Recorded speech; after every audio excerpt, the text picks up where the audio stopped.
Buenos días, esta clase es Cambios Fisiológicos del Embarazo.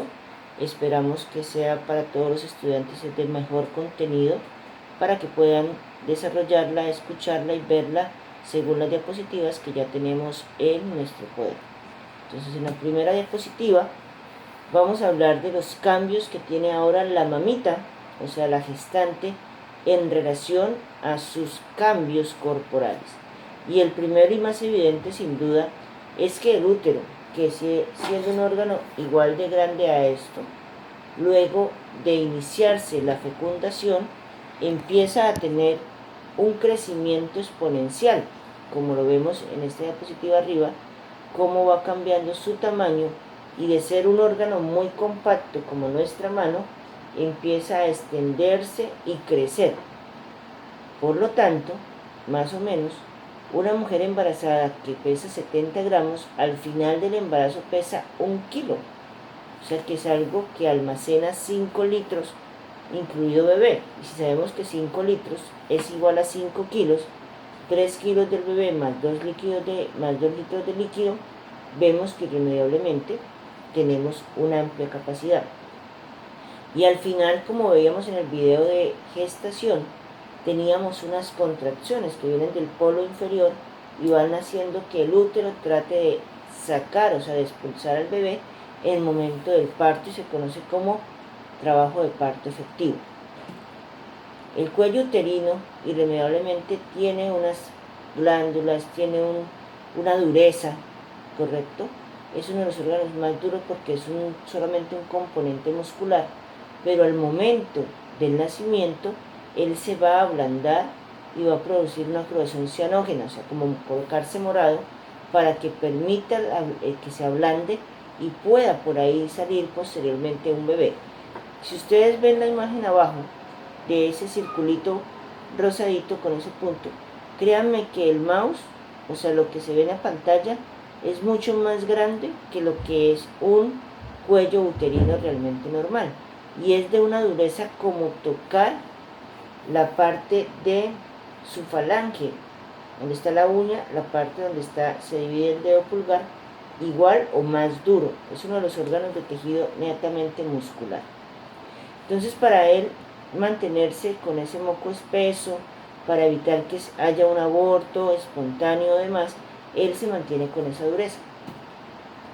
Los ovarios, recuerden que los ovarios de donde se producen los óvulos, ellos nos preguntábamos tal vez en el video cómo hacía el bebé para alimentarse y para saber que no va a haber menstruación y perder la capa del útero, que es el endometrio y miometrio.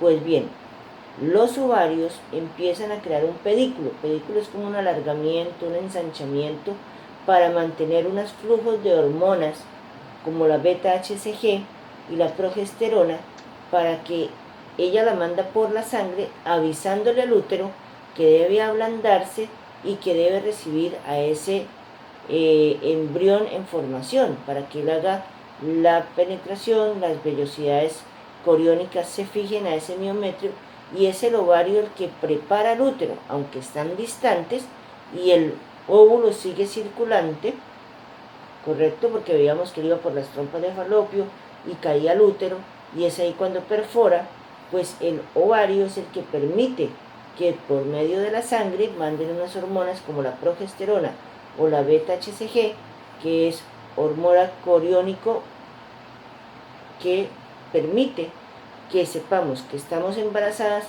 aún antes de que el embrión se haya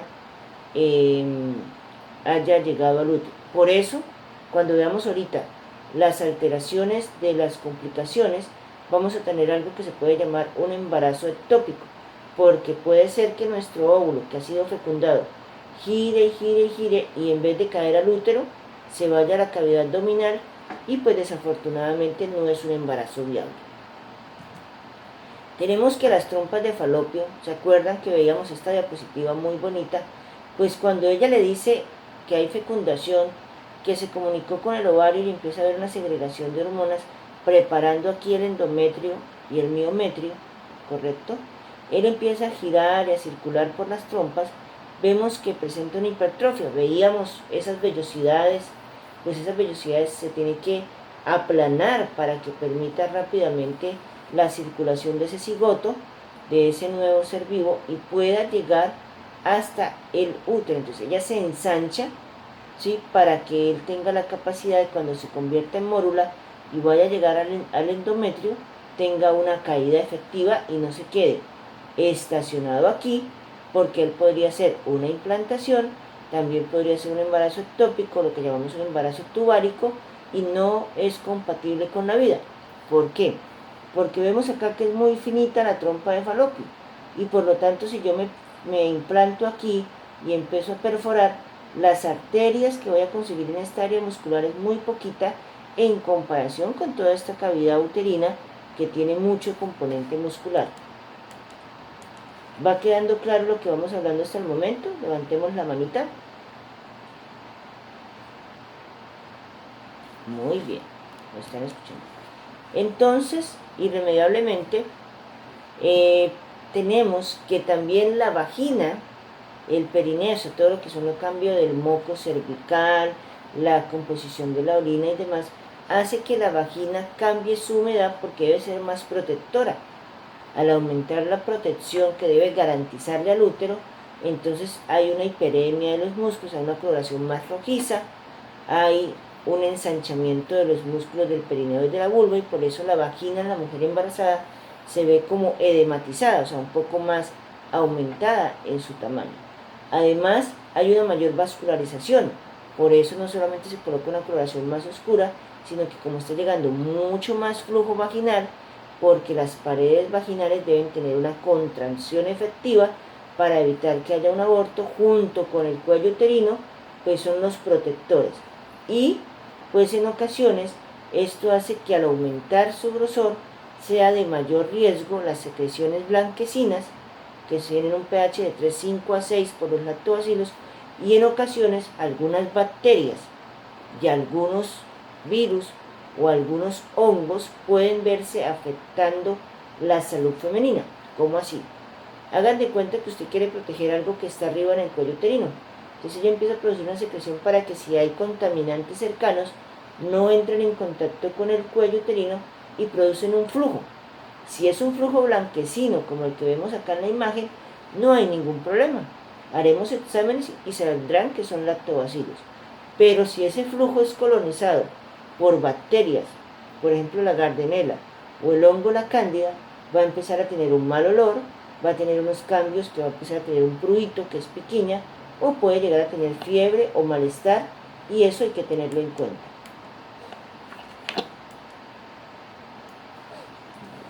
Además, otro órgano que empieza a formarse, que se recuerda como está en esta imagen, que tenemos el corion, que recuerdan, alguien para un punto extra de quiz, ¿cuáles son los componentes del cordón umbilical? ¿Quién habla primero?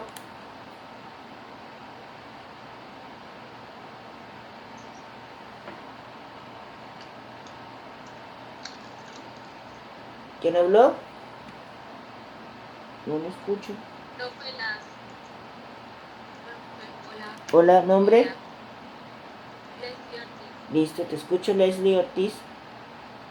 Son las dos arterias que van saliendo del bebé y una vena que se origina en la placenta, que está rodeada de la gelatina del Wharton, Muy bien. que cubierta por fino envoltorio, ¿sí? Entonces, recordemos lo que decíamos en la clase anterior. El cordón umbilical tiene una vena que trae sangre roja rica en oxígeno, en nutrientes, y vamos a tener dos arterias que sacan los desechos, o sangre azul, rica en CO2 y en desechos, ¿correcto? Muy bien. Monitora, me anotas ahí a Leslie. Leslie, me recuerdas que tienes un punto extra en un quiz. Entonces, además, teníamos que la transferencia placentaria, la respiración, los nutrientes y la parte de síntesis hormonal. Pero miren esta diapositiva tan importante. Ya aquí vamos a hablar de que hay una difusión pasiva, CO2, O2, agua, una difusión facilitada, la glucosa, y un transporte activo, aminoácidos, calcio, hierro, vitamina B, C, ácidos grasos libres. Entonces empezamos a ver que los nutrientes y los componentes de la parte nutricional empiezan a hacer que ese bebé vaya creciendo. pero para eso necesitamos una placenta, que es un órgano provisional, porque requiere del útero de la madre y del crecimiento adecuado de nuestro bebé. El aparato respiratorio de nuestra madre, como vemos en esta diapositiva arriba, si decimos que el útero va a crecer hasta un tamaño de 1 kilo y una capacidad de 5 litros, él va a desplazar órganos. No es que ellos dejen de crecer o se vuelvan más pequeños, ellos se acomodan. Por eso las madres embarazadas crecen de 2 a 3 centímetros. ¿Por qué? Porque su mismo cuerpo necesita generar una capacidad a que su cuerpo mantenga ese bebé. Entonces, primero, el aparato respiratorio de esta mujer, como lo vemos acá, como el útero empieza a crecer hacia arriba, hacia vertical, hacia cefálico, este verdecito que vemos acá es el diafragma, sus pulmones empiezan a estar un poco más colapsados, es un poco más diferente la respiración, pero sigue siendo una respiración normal. Entonces vemos que la caja torácica aumenta casi 2 centímetros y la circunferencia aumenta casi 6 centímetros para mantener el mismo volumen en la misma capacidad. Y por lo tanto, en ocasiones, aunque se mantiene la buena captación de oxígeno, en ocasiones respirar es un poco más dificultoso en mujeres embarazadas por gemelos o trillizos. No que sea una alteración patológica, lo que pasa es que irremediablemente conseguir el oxígeno con 1 o con 2 bebés en nuestra barriguita se vuelve un poco más complejo. Y entonces el consumo de oxígeno aumenta. Por eso es que siempre vemos a las embarazaditas respirando más profundo, porque debe aumentar la capacidad de oxígeno, no solamente para sus funciones, cerebro, corazón, riñones, sino también para la parte del bebé. No solamente eso, aumenta la alcalosis respiratoria. A mayor ingreso de oxígeno, mayor aumento en el pH de las gases arteriales, del PO2, y por lo tanto tiende a aumentar un poco el pH e irse hacia una alcalosis. Pero es porque ella necesita llevar ese oxígeno de más a nuestros bebés. Y entonces el aumento del pH aumenta de 2 a 2.3 más o menos en relación al pH. ¿Alguien sabe cuánto es el pH fisiológico de una persona? El valor fisiológico. Ana María, ¿cómo? Sí, te escucho, ¿no? 7.34 a 7.44. Entonces, cuando se baja de 7.34, entonces 7.3, 7.2, 7.1, hablamos de acidosis. Cuando hablamos de 7.35, 7.45, 7.5, 7.6, hablamos de alcalosis. Pero en el embarazo, pues hablamos efectivamente de que hay una alcalosis, ¿correcto? Y entonces eso se da porque a mayor respiración, mayor aumento de oxígeno, pero es porque otra personita lo está necesitando. Muy bien. Un punto extra para Ana María por tener ese concepto de pH fisiológico. Entonces tenemos además que ese corazón que requiere con el pulmón llevar adecuadamente oxígeno, pues se va a ver mayormente necesitando lo que se llama energía, o sea, ionotropismo. La palabra ionotropismo, ionofuerza, cronotropismo, quiere decir aumento del latido, y el cronotropismo, aumento de la frecuencia. Son dos términos que vamos a anotar. Entonces, anótenlo ahí en los conceptos para quiz o para parcial. Ionotropismo viene de iono, fuerza, y cronotropismo de frecuencia. Como vemos en esta diapositiva, la frecuencia cardíaca, como un acomodamiento de lo que tiene que ver con la caja torácica, pues aunque el corazón no va a crecer, sí irremediablemente va a aumentar la frecuencia cardíaca de nuestra mamita, porque a mayor frecuencia cardíaca es como cuando usted tiene algo, un bote de agua, y entonces usted le dicen, tenemos que llevar a, ejemplo, la casa del vecino 10 litros. Usted tiene dos opciones. Una es que si tiene un balde de 10 litros de agua, hacer 10 viajes, porque usted tiene fuerza. O sea, Darwin, por ejemplo, ¿cuánto mide Darwin? Darwin Digo, Alexander En Gómez. esta capa.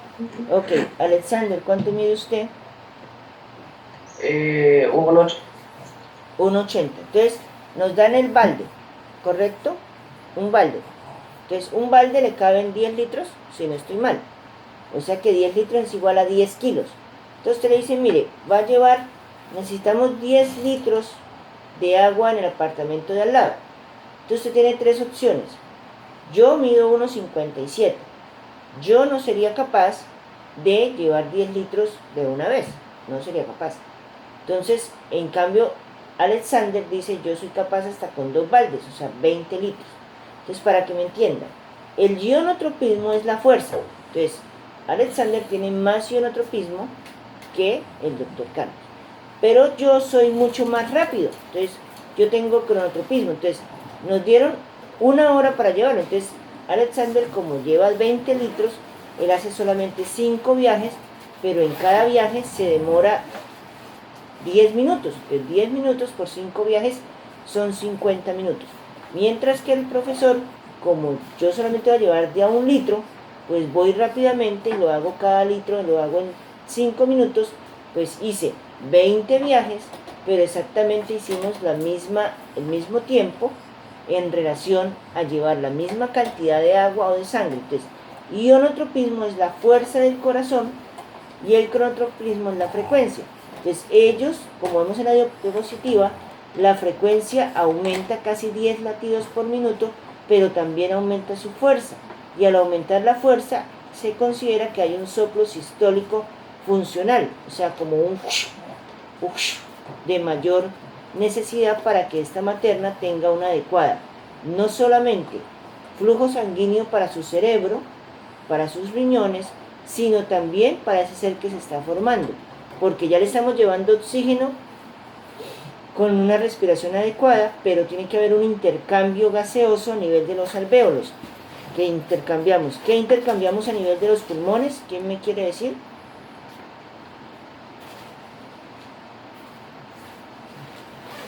¿Qué intercambiamos a nivel de los alvéolos?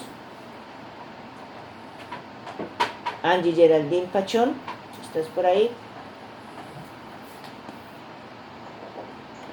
Sí, profe. ¿Qué se intercambia? Buenos días. En los alvéolos se hace un intercambio gaseoso, Ajá. que es CO2 por oxígeno, oxígeno por CO2. Muy bien, entonces recibimos oxígeno y exhalamos dióxido de carbono. Entonces los pulmones y el corazón que están en la cavidad torácica empiezan a tener un mayor funcionamiento para que este bebé tenga una adecuada nutrición. Además, pues el gasto cardíaco, que es la resistencia, que haya órganos, por ejemplo, vemos que las mamitas se hinchan los pies, se le ponen moraditos los deditos, en ocasiones tiene mucho frío porque ella sacrifica extremidades en relación a la circulación para que la mayor cantidad de nutrientes y sangre arterial lleguen a este bebé. Es por eso que en ocasiones debemos decirle a la madre que se acuesten de posición de cúbito supino. ¿Qué quiere decir esto? Que esté con los pies levantados para evitar que se baje la tensión. Además, ayudamos a que la sangre, que miren esta foto, como está el bebé, detrás está la columna vertebral y ahí va la aorta, que es la arteria que lleva sangre rica en nutrientes. Aquí luego se divide en ilíaca, pero mire cómo hay una compresión. Entonces, como hay una compresión, pues irremediablemente empiezan a haber calambres en las piernas porque no me llega adecuadamente sodio, potasio. Además hay una alteración en relación a la oxigenación de las extremidades y por eso es que las mamitas siempre se cansan cuando caminan. Pero es porque este bebé que está creando ahí la placenta en el útero empieza a absorber mayor cantidad de sangre y disminuye la sangre rica en oxígeno que va a las extremidades. Tenemos entonces además que la presión arterial disminuye en los primeros trimestres. ¿Por qué? Porque necesitamos que las arterias se dilaten y las arterias al dilatarse va a generar que haya una mejor necesidad de oxígeno para que haya un adecuado flujo sanguíneo para el útero. Pero hay una posición que siempre les recomendamos a las embarazadas y es colocarnos de lado para que se libere la arteria aorta, mire aquí está la división de las ilíacas, y pueda tener un adecuado funcionamiento de su circulación. Además, gracias a la progesterona, hay una disminución de la resistencia vascular. No sé si ustedes vieron histología, pero cada vaso sanguíneo tiene un componente que se llama endotelio, que es lo que recubre la sangre. Detrás del endotelio hay algo que se llama una capa muscular. Esas capas musculares son las que se cierran, como van a ver en el video, y se abre. Entonces esto es vasoconstricción, que es una hipertensión, una vasodilatación. Entonces, para mejorar el flujo sanguíneo necesitamos que haya una vasodilatación. ¿Y quién da esa vasodilatación en el embarazo? Esto es pregunta de parcial. La progesterona nos ayuda a que las arterias de la mamita se vasodilaten y así pueda tener una adecuada llegada de sangre rica en oxígeno y nutrientes a la placenta, o sea, a nuestro útero. ¿Quedó eso claro? Levántenme la manita. ¿Me puedo hacer falta repetir? Ok. Entonces, recuerden que irremediablemente los pulmones aumentaron su capacidad porque requerimos más oxígeno. El corazón aumentó su capacidad de ionotropismo, o sea, de fuerza, y de cronotropismo, frecuencia. Pero si las arterias mantienen su misma contracción, va a ser difícil. Entonces ellos le dicen a las arterias, por favor vasodilátense porque estoy aumentando mi frecuencia cardíaca y mi capacidad de oxigenación para llevarle sangre rica en nutrientes a ese útero. ¿Correcto? Bueno, y el volumen sanguíneo. Miren algo muy importante. Ya decíamos que el útero tiene la capacidad... ¿Sí? ¿Sí? ¿La escucho? Qué pena, fuera del tema, su merced está grabando la clase. Sí, yo la estoy grabando en mi celular para subirla a YouTube y las diapositivas ya se las doy. La idea es que ustedes vayan sincronizando video con las diapositivas como las vamos viendo, ¿vale? Bueno, profe, es que a mí a veces no me salen las diapositivas. No, ya va. Un momento. ¿Están saliendo las diapositivas? Pongan las manitas. No, pero a tus compañeros les están saliendo. Por eso. Sí, profe, es que a veces es un problema de la aplicación. Sí, pero no es internet. Ok, no por eso. La clase va a quedar Y grabada. pues tía, o sea, por eso. La clase a clase siguiente. No, porque por eso. no me salía como tal la reunión ya nada. Ok, tranquila.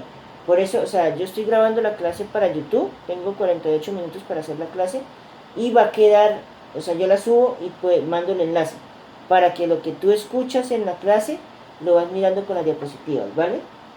¿Correcto? Bueno, profe. Ok.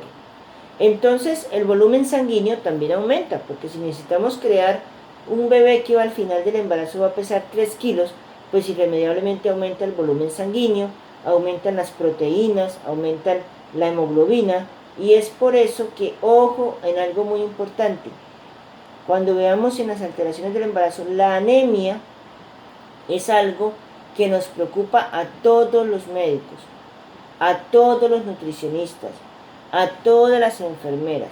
¿Por qué? Porque si ella no se alimenta bien y dijimos, corazón va a latir más, el pulmón va a respirar más, pero no nos alimentamos bien para producir glóbulos rojos, que es 4 componentes de proteínas, y no comemos adecuadamente proteína y no adecuadamente hierro, pues irremediablemente esta mamita le va a dar anemia, y sabemos que si no hay oxigenación a nuestro sistema nervioso central puede haber un desmayo, una lipotimia, o pueden órganos como el hígado o los riñones verse afectados. Aquí abajo va a ver usted una representación de un cuadro hemático tipo 4 de una mamita. Entonces vemos que cuando no está embarazada la hemoglobina debería estar entre 12 a 14. Usualmente las embarazadas tienden a bajar la hemoglobina a menor de 12. Tiene que haber un recuento de eritrocitos, que son los glóbulos rojos, que también bajan. El hematocrito también baja. El volumen corpuscular medio, que es la relación de hierro junto al HCM, en algunas ocasiones, si estamos suplementando adecuadamente con hierro, puede aumentar, pero si no tenemos proteína, nadie nos va a mejorar la hemoglobina. Tenemos una falsa creencia de que solo el hierro mejora la hemoglobina. No, el hierro es la capacidad de oxigenación y oxidación. Pero el hierro requiere de 4 componentes de hemoglobina por cada glóbulo rojo. y esos componentes de hemoglobina son proteínas. Entonces, si la mamita consume hierro, pero no está consumiendo pollo o carne de res, no va a tener la capacidad de mejorar esos niveles de hemoglobina. ¿Eso está claro? Por favor, levántenme la manita.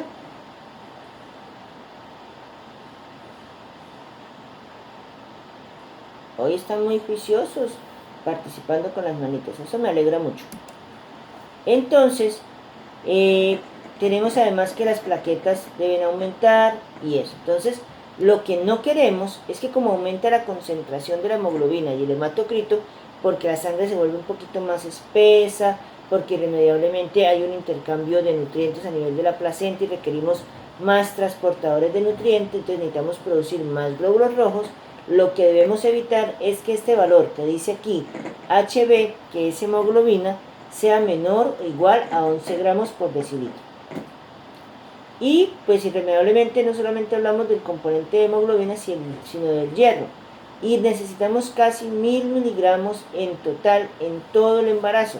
Y si una tableta tiene 300 miligramos y se fija el 10%, sería más o menos efectivo que al día se gastan 300 miligramos.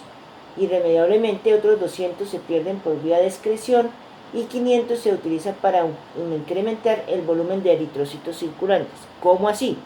Si yo tomo 1000 miligramos al día, 300 es lo que, imagínense una molécula de hierro.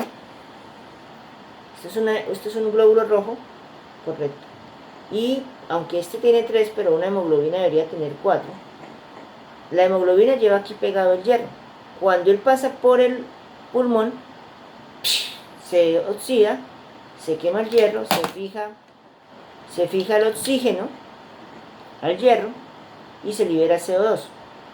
Eso es como cuando uno ve un acer o como cuando uno ve una olla de presión. Este es el glóbulo rojo. Aquí debería haber otra cabecita que sería el grupo de la hemoglobina, 4 grupos de hemoglobina que son proteínas, y el hierro, cuando pasa por el pulmón, libera el CO2 y capta el oxígeno. Necesitamos hierro, pero necesitamos también proteína para crear esos glóbulos rojos. Pero el hierro se oxida. ¿Ustedes alguna vez han visto una manzana? ¿Qué le pasa a una manzana si la dejamos al aire ambiente? Vamos a ver a quién le preguntamos. A Daniela López. ¿Tú sabes qué pasa cuando dejamos una manzana? Señor. ¿Qué pasa cuando dejamos una manzana al aire ambiente? Sí. Esta manzana se oxida, profesor, comienza a tornarse una tonalidad como marroncita en ella. Muy bien. Entonces esta se oxida por estar en contacto con el oxígeno del ambiente. Exacto. Entonces ustedes van a buscar sus libros de 10º grado donde hablaban del proceso de oxidación, donde tenemos un catalizador, tenemos un oxígeno, un CO2 que es un producto, pero tenemos la proteína que sería el glóbulo rojo, el hierro y el oxígeno y el dióxido de carbono que se intercambian. Pero cada vez que hay una respiración efectiva, pues irremediablemente el hierro también se inutiliza y debe ser excretado. Entonces por eso es que suplementamos con hierro, ¿correcto?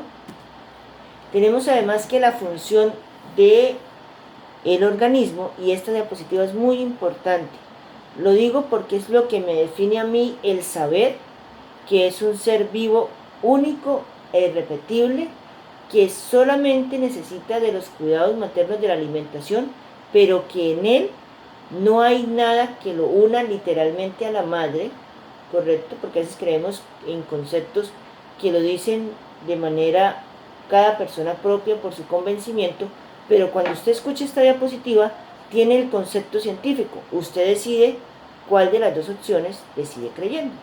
Entonces, imagínense que es un cuerpo extraño. Un cuerpo extraño en un dedo genera edema, calor, rubor y genera hasta pus porque es una infección. No estoy diciendo que el embarazo sea esto, pero irremediablemente el cuerpo de la mujer sabe que hay un cuerpo extraño, pero que es la consecuencia de la vida, y ella baja las defensas para que sus defensas no logren reconocer que hay un cuerpo extraño, o sea, un ser vivo en formación. Es la capacidad que tiene el humor, o sea, la parte humoral la parte emocional, la parte del sistema hematopoyético de la función inmunitaria, para que la mujer, aún en su cuerpo, sin ella tener que decirlo, porque no podemos manipular ni el latido del corazón, ni la frecuencia respiratoria, y mucho menos cómo se producen nuestras defensas, pero ellas usualmente tienden a bajar un poco. ¿Para qué? Para que no haya un rechazo completo a ese ser en formación. Entonces, cuando ustedes les pregunten qué es que es parte de mi cuerpo, yo decido sobre mi cuerpo, usted hoy está aprendiendo que hay una simbiosis, el mismo cuerpo de la mujer, entendiendo la importancia de mantener la vida y de mantener, porque eso viene desde la prehistoria, cualquier ser mamífero sabe que para prolongar la existencia de nuestra especie, ella baja las defensas y evita crearle o hacerle daño a ese ser en formación. Eso lo hacemos de manera espontánea, lo que llamamos una manera orgánica. Entonces, para que tengan en cuenta ese concepto científico, ¿correcto? Cada quien en sus conceptos puede tomar buenas o malas decisiones, pero ya usted hoy escuchó en la clase anterior que se unieron los cromosomas de un ser humano varón con el ser humano femenino, crearon un ser vivo, y usted hoy está viendo en esta diapositiva que el mismo organismo de esa mujer disminuye sus defensas para evitar eliminar. Y además, pues tenemos que pasa por medio de la distribución placentaria, como veíamos en la diapositiva de la clase anterior, pasamos capacidad de defensas. No solamente es la lactancia materna, también la placenta pasa porcentaje de monocitos, de linfocitos, memorias, por ejemplo, de varicela, del sarampión, de las vacunaciones, y algo muy importante, la viruela se considera que es una enfermedad erradicada del mundo, porque cuando se hizo una vacunación totalmente agresiva hace 50 años, que fueron hasta la aldea más chiquitica de África, hicieron irremediablemente que se creara un patrón genético y ya todos los seres vivos o todos los seres humanos que vienen por nacer vienen con esa capacidad de reconocer la viruela como un ser patógeno y ya no es como tal una enfermedad que pueda afectarnos. Es la única enfermedad actualmente erradicada de todas las virus y bacterias que nos han afectado en todo el tiempo. La coagulación, pues estamos diciendo que si hay una compresión de la arteria aorta, que si estamos hablando de que hay una circulación donde hay un ser vivo diferente, pues irremediablemente yo tengo que empezar a activar unos procoagulantes como son el fibrinógeno, el factor 8, para que en el momento en que la placenta esté intercambiando los nutrientes no haya una trombosis, no haya una afectación de ese intercambio, unas calcificaciones, y por lo tanto empieza a haber un traspaso de factores de coagulación a ese bebé para que él empiece a producir su propia sangre. Es importante entender que al momento de nacer